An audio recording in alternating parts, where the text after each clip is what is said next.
Welcome to direction to success. आज हम discuss करेंगे थिंकिंग, जो कि दो प्रकार की होती है, कन्वर्जेंट और डाइवर्जेंट, अभिसारी और अपसारी। फिर हम बात करेंगे क्लोज एंडेड के बारे में, फिर ओपन एंडेड के बारे में और कुछ प्रैक्टिस क्वेश्चंस की प्रैक्टिस करेंगे। तो चलिए स्टार्ट करते हैं। थिंकिंग के दो टाइप होते हैं, फर्स्ट है कन्वर्जेंट अभिसारी और सेकंड है डाइवर्जेंट अपसारी। अब इसे हम एक स्टोरी के माध्यम से इजीली समझेंगे ताकि हम इसे अच्छे से अपने दिमाग में बिठा ले, रट्टा ना मारना पड़े। अब एक गर्ल है शीना और दूसरी गर्ल है मीना। अब इनसे एक एक क्वेश्चन पूछा जाता है, तो शीना जो है वो आंसर देती है अपने फैक्ट के बेसिस पे, तथ्य के बेसिस पे। मीन्स अगर उससे कोई क्वेश्चन पूछा जाएगा तो वो ये देखेगी कि इसका फैक्ट क्या है, इसका तथ्य क्या है। और जैसे कि हम सब जानते हैं कि तथ्य को हम नहीं बदल सकते, जो है फैक्ट वो फैक्ट ही रहेगा। तो उसका जो आंसर होता है वो सिर्फ एक होता है और उसे ज़्यादा सोचना नहीं पड़ता। जो सत्य होता है, जो तथ्य होता है, वो उसके बेसिस पे ही उसका आंसर बता देती है। तो वो है हमारी कन्वर्जेंट थिंकर, मीन्स अभिसारी। और सेकंड है मीना, जिसको अगर हम कोई क्वेश्चन देते हैं तो वो ये सोचेगी कि इसके और भी कोई आंसर हो सकते हैं। उसको वो और ज़्यादा उसके आंसर्स को ढूंढेगी, वो फैक्ट के बेसिस पे नहीं जाएगी, वो आइडियाज़ की बेसिस पे जाएगी।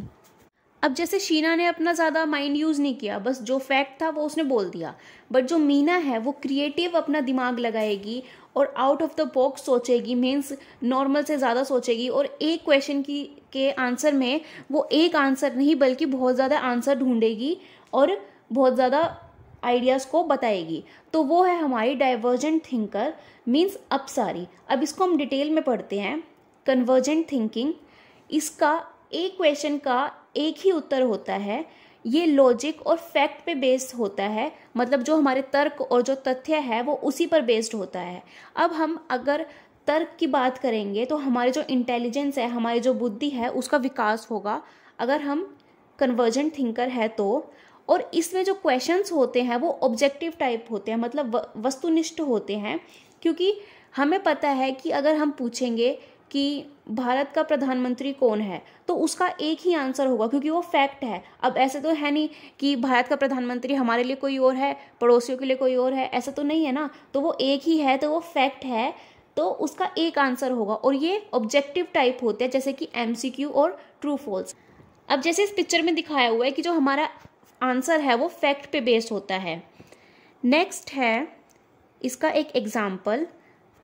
अब हमसे ये पूछा गया कि क्या अर्थ रिवॉल्व करती है, घूमती है। तो अब हम फैक्ट के बेसिस पे बताए तो हमें पता है कि हाँ अर्थ रिवॉल्व करती है, तो इसका एक ही आंसर होगा कि हाँ करती है, यस आंसर होगा इसका।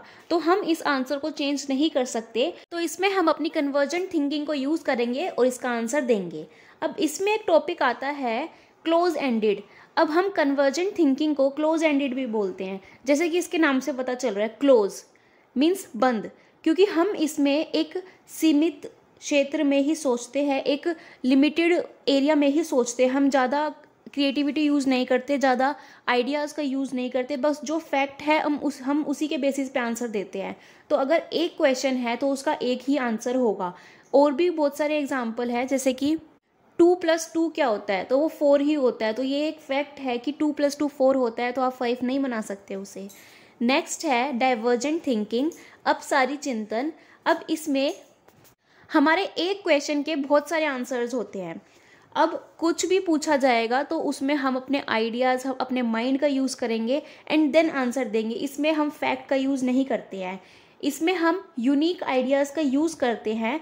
और इससे हमारी क्रिएटिविटी इंक्रीज होती है, क्योंकि अगर हम अपने दिमाग का यूज़ करके आंसर देंगे या फिर और ज़्यादा चीज़ें खोजेंगे तो हमारी क्रिएटिविटी, रचनात्मक शैली का विकास होगा। अब इसमें जो क्वेश्चंस पूछे जाते हैं वो सब्जेक्टिव टाइप होते हैं, मतलब व्यक्तिनिष्ठ होते हैं, मतलब ऐसे टाइप होते हैं। अब जो हमारे ऑब्जेक्टिव थे उसमें येस नो ट्रू फॉल्स बस यही होता है। बट सब्जेक्टिव में हमारे ऐसे टाइप आ जाते हैं जिसमें हम अपने दिमाग का यूज़ करके अपने वर्ड्स में अपनी चीज़ों को लिखते हैं। जैसे दिवाली का ऐसे है तो मैं अपने वर्ड्स में कुछ और लिखूंगी और सामने वाला बच्चा कुछ और लिखेगा। मैं ये लिखूंगी कि हम पटाखे जलाते हैं, मिठाइयाँ खाते हैं और भी बहुत सारी चीज़ें करते हैं। अब सामने वाला बच्चा कुछ और लिखेगा कि हम पूजा करते हैं, ये करते हैं, वो करते हैं। तो सबकी वर्डिंग्स और सबकी जो क्रिएटिविटी है वो अलग होगी उस ऐसे को लिखने के लिए। अब इसके दो इम्पॉर्टेंट पॉइंट है कि इसमें बच्चा आउट ऑफ द बॉक्स सोचता है, मीन्स एक सीमित क्षेत्र में नहीं सोचता, बहुत ज़्यादा अलग अलग और डाइवर्स तरीके में सोचता है। अब इसमें बच्चे की ब्रेन स्टॉर्मिंग होती है। ब्रेन स्टॉर्मिंग क्या होता है? मीन्स जब बच्चा अपना दिमाग यूज़ करता है कुछ आइडियाज़ को क्रिएट करने में या फिर बहुत सारी चीज़ें सोचने में, तो उसे हम ब्रेन स्टॉर्मिंग कहते हैं। अब जैसे कि इसके नाम से पता चल रहा है, ब्रेन स्टॉर्मिंग मतलब ब्रेन मतलब दिमाग और स्टॉर्मिंग मतलब तूफान, दिमाग में तूफान की अवस्था। अब इसका मतलब ये नहीं है कि दिमाग में तूफान आने लग जाएगा, इसका मतलब ये है कि दिमाग में बहुत सारे आइडियाज़ और बहुत सारे अलग अलग क्रिएटिव जो सोच है उनका एक तूफान आता है। मीन्स बहुत ज़्यादा बच्चा सोचता है और आंसर देता है। अब इसका हम एग्जाम्पल लेंगे एक, कि अगर हमें काऊ पे एक ऐसे लिखना है तो मैं ये बताऊंगी कि ये वाइट और ब्राउन कलर की है, कोई और बताएगा कि ये इतनी लंबी है, इसके 4 पैर है। तो सबके एक अलग अलग वेज होते हैं डिफाइन करने के और बताने के लिए। वो अपनी क्रिएटिविटी को और अपने माइंड को यूज़ करके उसका आंसर देंगे। अब इस फोटो में जैसे दिखाया हुआ है कि एक क्वेश्चन के बहुत सारे आइडियाज़ बच्चा यूज़ करता है और उसका आंसर देता है, उस क्वेश्चन का आंसर देता है। अब इसमें ओपन एंडेड क्वेश्चंस होते हैं, जैसे क्लोज एंडेड का उसके नाम से ही पता चल रहा था, वैसे ही इसके ही नाम से पता चल रहा है ओपन मतलब खुला हुआ। अब एक क्वेश्चन के इसमें हमें बहुत सारे आंसर्स मिलते हैं, क्योंकि ये फैक्ट पे बेस नहीं होता, तथ्य पे बेस नहीं होता, ऐसा कुछ फिक्स नहीं होता। ये हमारी क्रिएटिविटी, हमारे माइंड पे डिपेंड होता है। अब इसके कुछ प्रैक्टिस क्वेश्चंस हैं। फर्स्ट है, creativity is usually associated with. जो क्रिएटिविटी है वो किससे एसोसिएट करती है? अब जैसे हमने बताया था, लॉजिक तो करते हैं कन्वर्जेंट थिंकिंग से और क्रिएटिविटी करती है डाइवर्जेंट थिंकिंग से। तो इसका आंसर होगा डाइवर्जेंट थिंकिंग।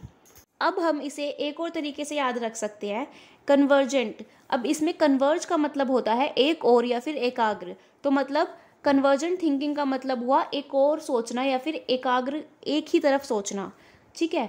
और डाइवर्जेंट में डाइवर्ज का मतलब होता है फैला हुआ या फिर विभिन्न प्रकार। तो डाइवर्जेंट थिंकिंग का मतलब हुआ विभिन्न विभिन्न प्रकार में सोचना। अब सेकंड क्वेश्चन है, कन्वर्जेंट थिंकिंग एम्फसाइज ऑन। अब जो कन्वर्जेंट थिंकिंग है वो किस पर जोर देती है? तो कन्वर्जेंट थिंकिंग मतलब एक और सोचना, तो वो हमारी बेस्ड होती है लॉजिक या फैक्ट्स पे। तो फैक्ट हमें दिया नहीं हुआ, तो हमें ऑप्शन में दिया हुआ है लॉजिक, तो इसका आंसर होगा logic. Thank you for watching. और ज़्यादा वीडियोज़ के लिए D2 सक्सेस चैनल के साथ जुड़े रहिए।